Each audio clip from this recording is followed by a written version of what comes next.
The case for the planet Earth is what I have worked on, and I'll make the presentation available as well, and you are more than welcome to use it to educate people as long as you respect the copyright on the screen. This is my disclaimer, and basically it says that I'm not a lawyer. This is not a legal advice, and you need to get a legal advice before you take any action based on the information on this screen or presentation.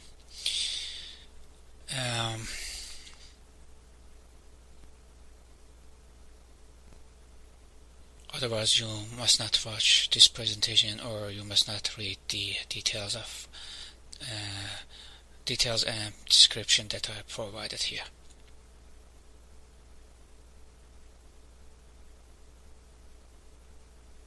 So who is Dawood Tawhidi?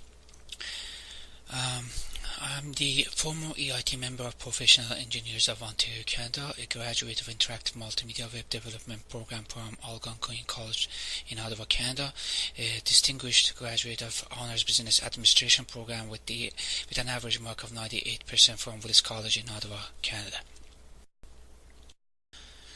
My accomplishments is our Canadian Formal Chemtrails and Geoengineering Petition 2013, my formal letter evidence written to Canadian authorities via a lawyer at the URL below, my criminal chemtrails and geoengineering lawsuit. It's www.geoengineeringlawsuit.ca. What impact my criminal lawsuit has made is awareness that I have made. Evergreen Aviation vanished in November 2013, shortly after the launch of my lawsuit in October 2013. U.S. Alaska Harbor facility shut down or scaled down to research capacity. Global warming was proven beyond reasonable doubt to be fraud. U.S. Republicans are now opposing global warming, and I believe my lawsuit has had a big impact in their decision making. A possible false flag nuclear attack on U.S. cities was prevented, and because I had it in my lawsuit, and its relation to spraying of lithium, which was discussed by Dr. Deagle surviving the red coat, was exposed. Release of lithium by NASA into space was emphasized. Threat to the sovereignty of Canada and threat of an ice age in 2031 was emphasized. The population plan via New World Order, HARP, vaccines, chemtrails, geoengineering, GMO, fluoride, and aspartame was exposed. Illuminati, Club of Rome, and creation of one world government through New World Order were exposed. Animal die-offs and its relation to HARP was exposed. Man-made storms and floods of Toronto and Calgary in 2013 via NextRad were emphasized. Infiltration of mafia in the Canadian politics, criminal court justice system, and law enforcement was emphasized. Presence of Nazis in the U.S. Navy and NATO was exposed. My current situation is that I have been put under extremely high financial pressure, and jobs are being denied to me. I'm about to go off grid, and as a result, the apartment that I'm renting, I'm gonna be possibly losing it, so I'll be living with some people. And setups may occur in order to falsely imprison me. My personal security is under threat, and then homelessness is a serious threat for me right now. And these are all happening because of my fight with these criminals and crimes against humanity. So how you can help? Well, if you could hire me, please do so. I'm a web designer and a search engine optimization expert. If you have a website, I guarantee to make a huge profit for you by search engine optimization and also Google AdWords. If you don't have a website, I can create one for you. And if else, then please donate to my work via my site at www.geoengineeringlawsuit.ca. Why we must fight both chemtrails and geoengineering? it's very important to understand both chemtrails and geoengineering. We are heading to an ice age, and an ice age will bring cannibalism, food shortages, extinction of different species, including human. Watch the movie, the trailer, The Colony. Nanoparticles sprayed via chemtrails and geoengineering are cooling the planet and are helping the early arrival of the ice age. Former NASA headquarters consultant, scientist and shuttle engineer Mr. John Casey predicts an ice age to happen in 2031. It's vital to mention both chemtrails and geoengineering in your correspondence petitions with the government officials. Otherwise, you will not receive any response for something you have not mentioned. Those who are asking you not to use the word chemtrails and use geoengineering instead either have an agenda or misinformed, no matter how big their names have become. See my letter to Dane Wigington in regards to his call about not using the word chemtrails and other issues at the URL below. Download the PDF files as soon as you can because my site might not be available after October 2015. A quote from Vladimir Lenin: "The best way to control the opposition is to lead it ourselves." Lithium. This is very vital and important. File a request for information under Access to Information Act for the allowable levels of lithium in water, air, and soil in your region with the FDA and in Canada with Health Canada. Ask an authorized lab to sample and test it for you. So how to effectively fight chemtrails and geoengineering? Listen to everybody but do not follow anybody. Limit the time sitting behind the computer and sharing pictures, chanting and chatting on Facebook. That's not activism. Get up and do the right thing now. Formally petition, not online petition, the government on both chemtrails and geoengineering. So you need to formally petition. This is a process of formal petitions. Read, understand the regulations about the petitions in your country. This is the formal petitions. For instance, for Canada, see the current guidelines and guidelines for petitions in the URL below. Prepare the text of the petition. See our petition as a sample at the URL below. But please note that our petition is over. We are not collecting signatures anymore. Once you've prepared the text of the petition, provide the petition to the clerk of the petition in your parliament and have it approved by him or her. Print out the petition and go to the streets and plan events and gather signatures. Then all you need is to find an MP and have him or her to present it to the parliament. Write a formal letter via a lawyer in regards to both chemtrails and geoengineering and ask the lawyer to send it to all government officials, including leaders of the political parties, on your behalf. See my letter as a sample at the URL below. File a criminal lawsuit after receiving an unacceptable response from your petitions and letter via private prosecution against those who are spraying us or those who have allowed the spraying. Make sure to seek legal advice before filing this, as it may have unpleasant outcomes. See my lawsuit at the URLs below. My letter was sent to the following Canadian authorities: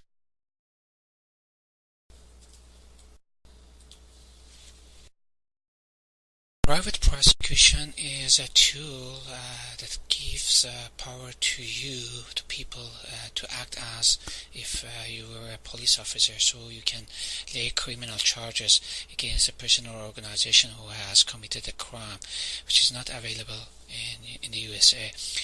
This must be within 6 months of the offense in Ontario, Canada. Private prosecution is just you go to your court, criminal court, and for example Ontario Court of Justice, and then you get the information form from them, you fill it out, you add your evidence with it, and then you you go to swear it before Justice of the Peace at the Justice of the Peace's office. But you must get a legal advice from a lawyer before you go there, or take a lawyer with you.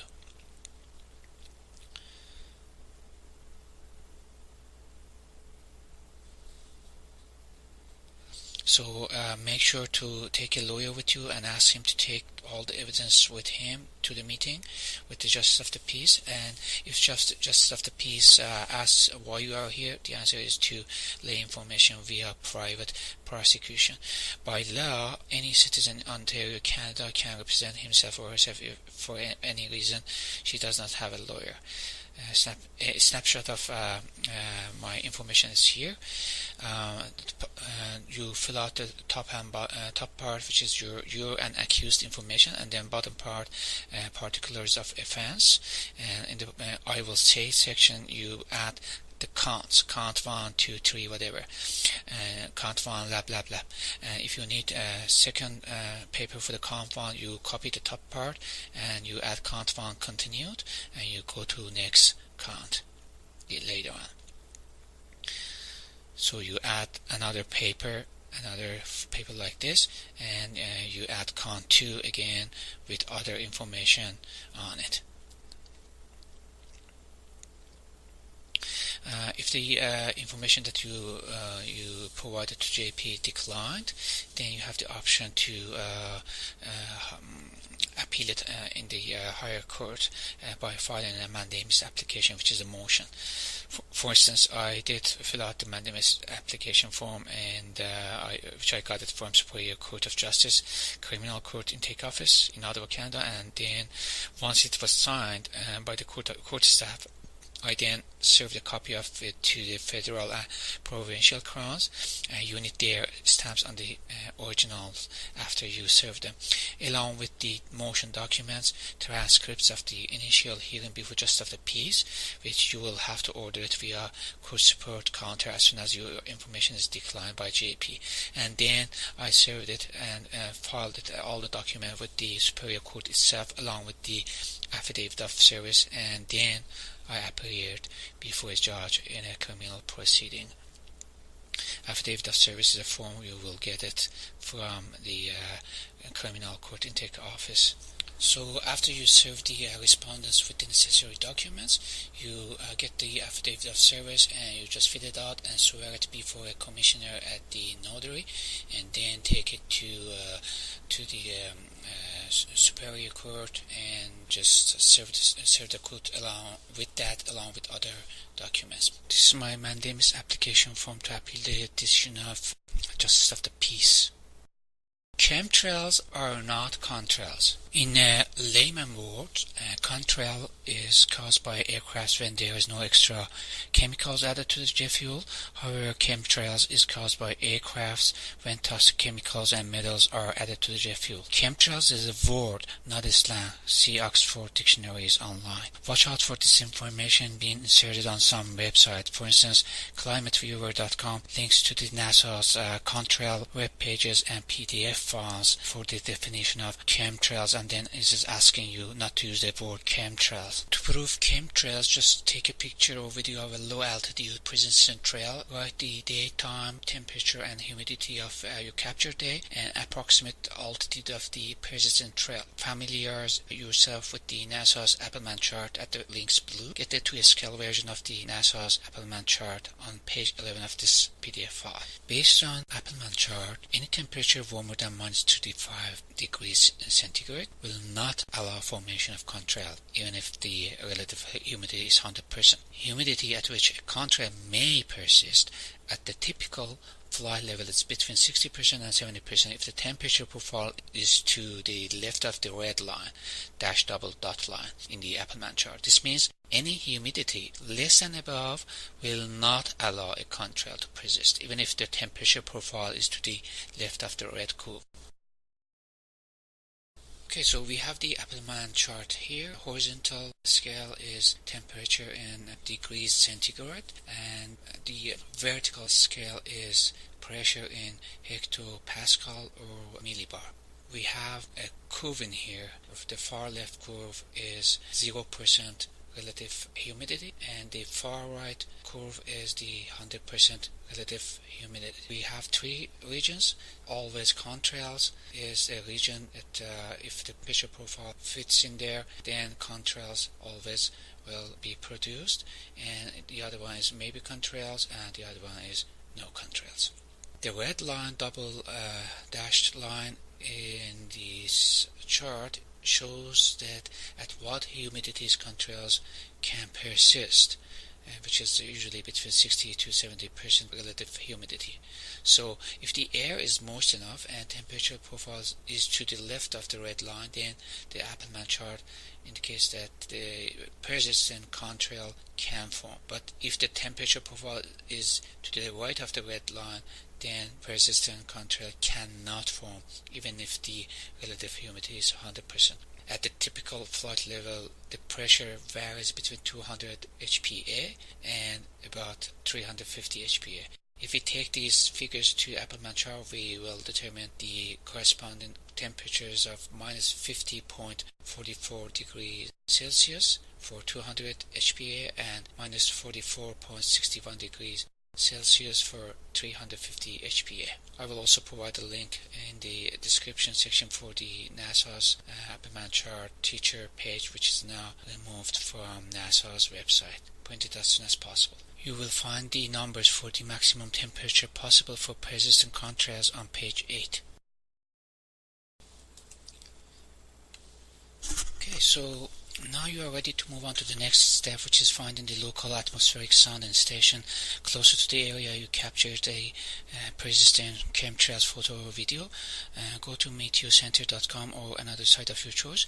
You select the station and then select the table text as type, select the date, select 00Z or 12Z based on the time of your capture. 00Z is for between midnight and 12 noon, and 12Z is for between 12 noon and 12 midnight.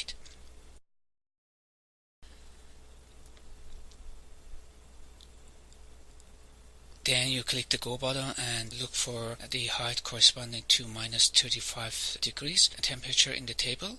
If there is no such a thing, you just use the interpolation to find it. If the height of the persistent trail you have captured is less than the height you got from the table, then that persistent trail is chemtrails, because at the height less than the height you got from the table, a contrail cannot be formed. They will not be persistent. Data in the table shows the height of about 6,200 meters for minus 35 degrees. For Western Canada, you may use University of Wyoming's sounding data. Just when the insertion point is in the station number text box, press enter. In the next slide, I'm going to talk about weather modification. There are different terms which are being used, such as weather modification, cloud seeding, chemtrails, geoengineering, solar radiation management or SRM, stratospheric aerosol injection, stratospheric aerosol geoengineering, and so on. Relationship of weather modification to any of these that I mentioned is the same as the relationship of medical science to dentistry. When the government officials are talking about weather modification, they mean cloud seeding, not the other ones. Cloud seeding is for the purpose of increasing rain and is regulated in some countries, such as Canada and USA. It is legal and governments don't deny they are performing cloud seeding operations. Chemtrails is the most hated operation and is being done covertly for several purposes, one of which is weather modification. Remember, you and your children are being sprayed with toxic chemicals and metals. You need to take action now. Here I'm going to explain the difference between climate and weather. Climate is the average pattern of variation in temperature, humidity, etc. in a given region over long periods of time, whereas weather describes the short-term conditions of temperature, humidity, etc. in a given region. If you understand the difference between climate and weather, then you will be able to understand and distinguish the differences and similarities between geoengineering and chemtrails, where they overlap, where they are different than each other. Geoengineering is the intentional large-scale manipulation of the climate, no matter for what purpose, i.e. to combat global warming or to combat global cooling, etc. Chemtrails can be used to manipulate the climate or the weather and or can be sprayed in a short period of time in a small region with no effect on climate and weather. If chemtrails manipulate the climate, then it will be considered geoengineering, otherwise it will not. That's why it's very important for us to mention both chemtrails and geoengineering in our petitions and our lawsuits. Otherwise, we won't be able to address both. So, chemtrails may or may not be geoengineering. This is very important to understand, otherwise you will fall into the trap of those who are asking you not to use the word chemtrails. Once again, mention both the words chemtrails and geoengineering in your petitions and correspondence with the government so you address both. Club of Rome, a private organization, is behind the global warming fraud.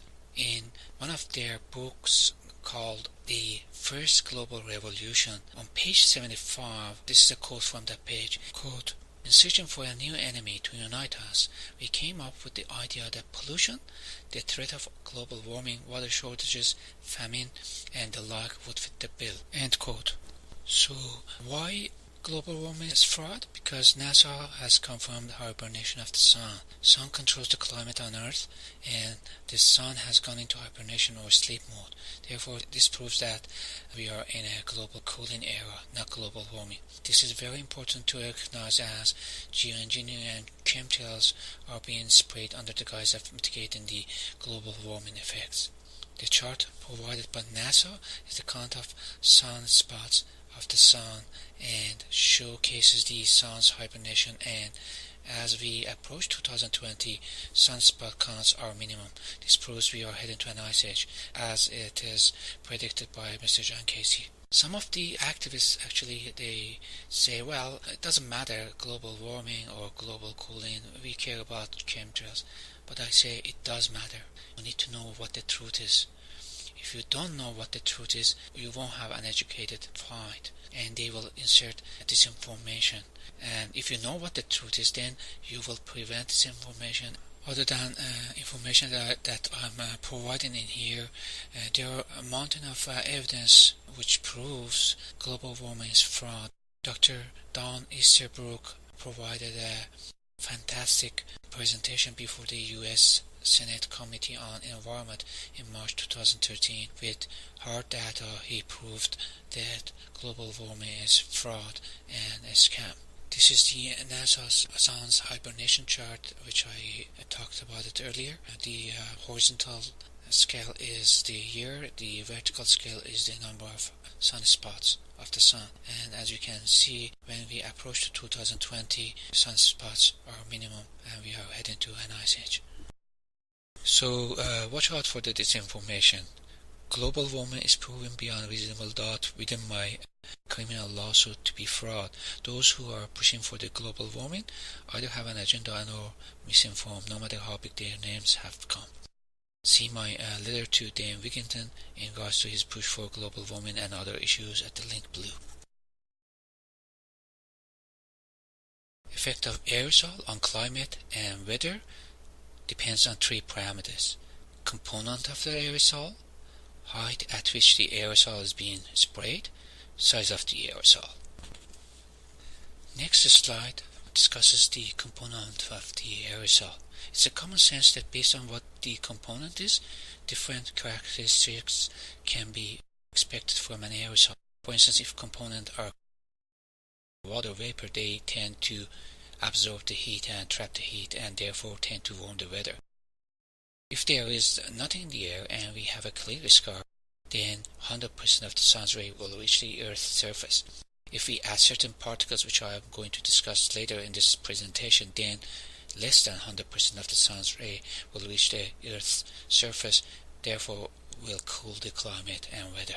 If we replace the water vapor with certain particles, three things may happen. Aerosol may reflect back the sun's ray to the space, Aerosol may or may not have any effects in long wave or infrared. This is the waves that are being reflected back from the earth to sky, and or aerosol may absorb some of the sun's ray. Next slide discusses the size of the aerosol. This is the rule. The smaller is the particle size, the higher is cooling effect it will have. The smaller sized particles will have no effect on long waves and only will have effect on the short waves. Short waves are the sun's ray. However, as you are aware, chemtrails and geoengineering mostly contain nanosized aluminum, barium, strontium, sulfuric acid, etc. So it's perfectly safe to agree that chemtrails and geoengineering are cooling the climate and weather. For more details on this, please see my article, page 4 and 5 of my article in the link below. Last parameter is the height of aerosol.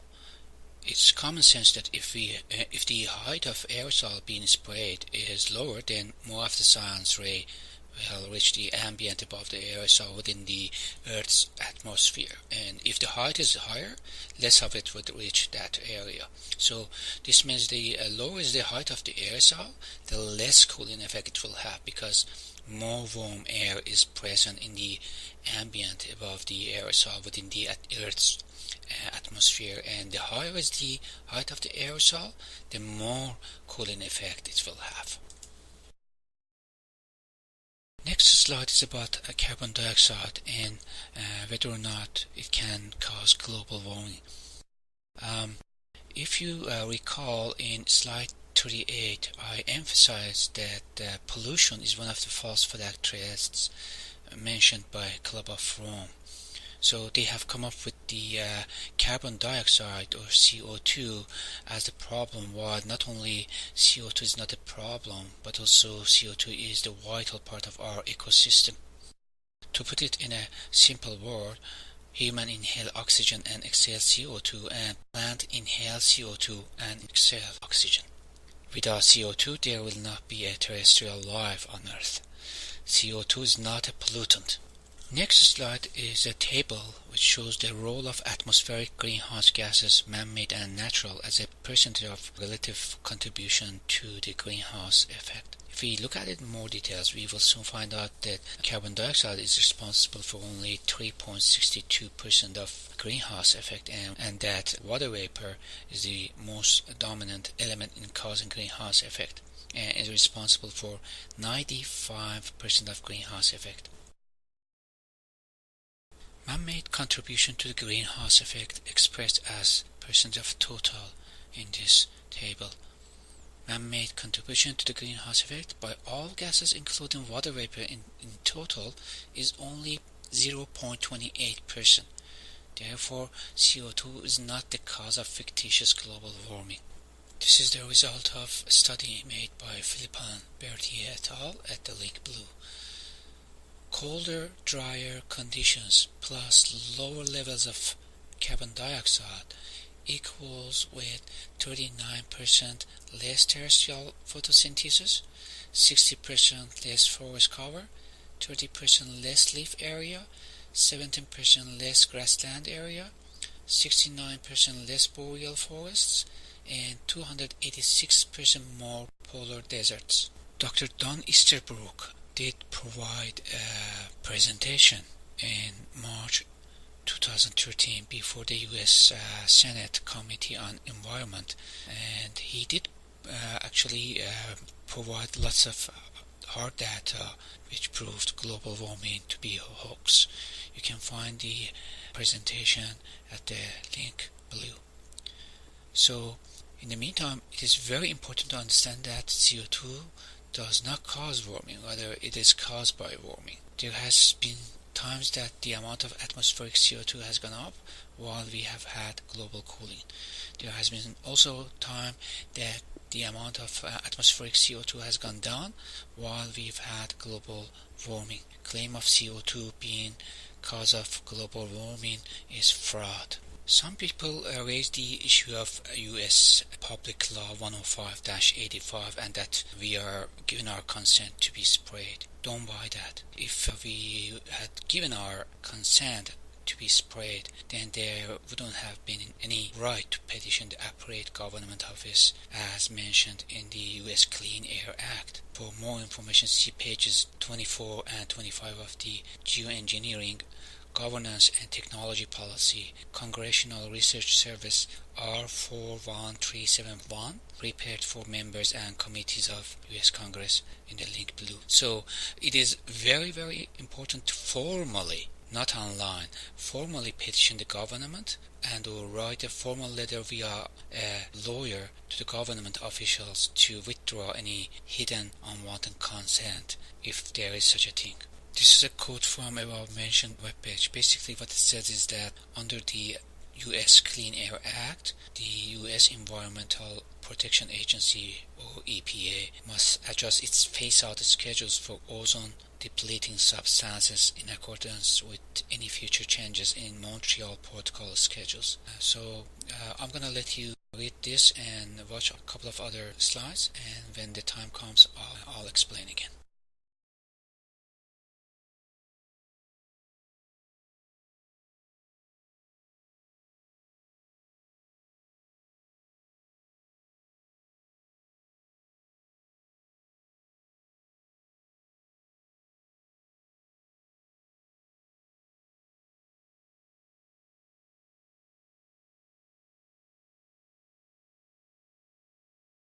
And remember that chemtrails and geoengineering are responsible for ozone depletion, and this is proven. Just browse the two links below, and I'll provide all the links in the description of the video. So under the US Clean Air Act, the EPA or Environmental Protection Agency in USA is responsible for classifying any substances which causes ozone depletion of the atmosphere. So you know now that EPA is responsible, and chemtrails and geoengineering are depleting the ozone, and then there you have it. You can go and petition the government for it. See pages 16 and 17 of CRS report for Congress Clean Air Act, a summary of the act and its major requirement, and or the screenshot on the screen.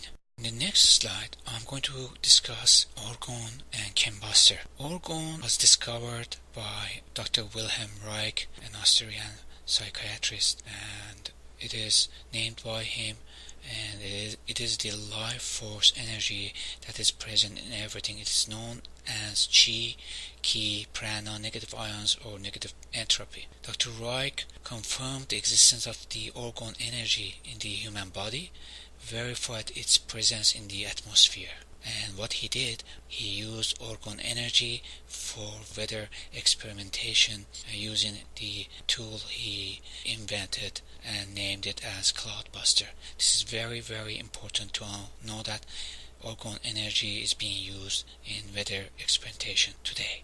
Other than chemtrails and weather modification experiments which are using argon energy, chembuster, which is invented by Duncroft and is the modified version of original Cloudbuster invented by Dr. Reich, weather experiments, also uses argon energy. Chembuster has removed the potential dangers of Cloudbuster though, and is not for weather modification, rather it is for balancing the upper atmosphere. Chembuster is a safe device, and I recommend building it.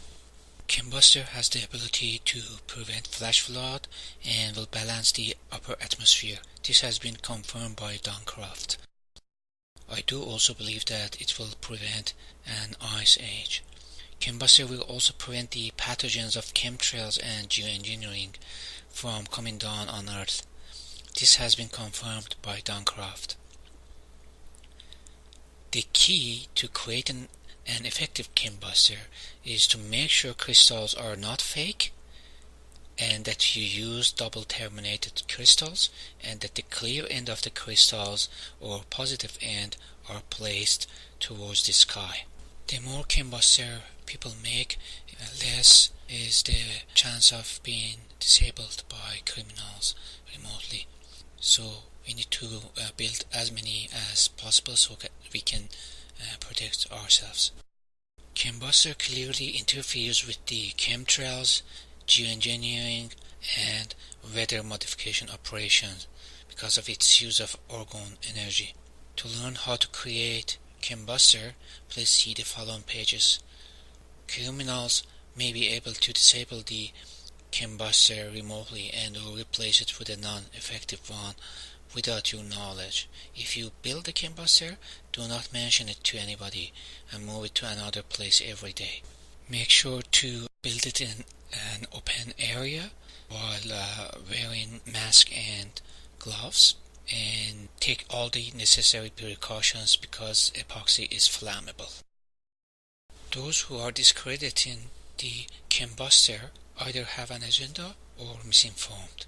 Argon energy and covert operations brilliantly have been explained by Scott Stevens in his presentation at Consciousness Beyond Chemtrails at the URL below. For the screenshot of Scott's speech on chemtrails, argon and HARP, see next slides.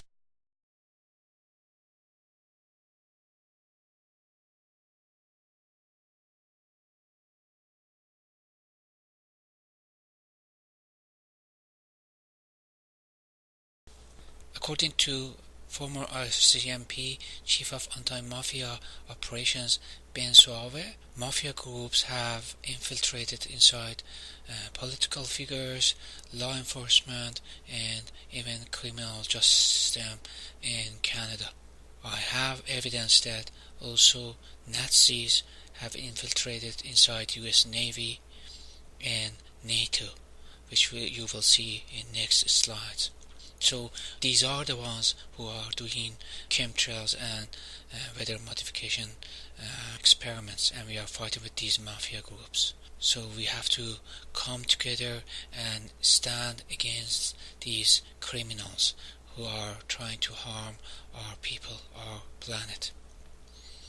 I am very, very delighted to be working for my people, my wonderful planet, and even if I die and come back again to this earth, I will be fighting with these criminals again. Pray for me whenever you can. Thank you. God bless and cheers.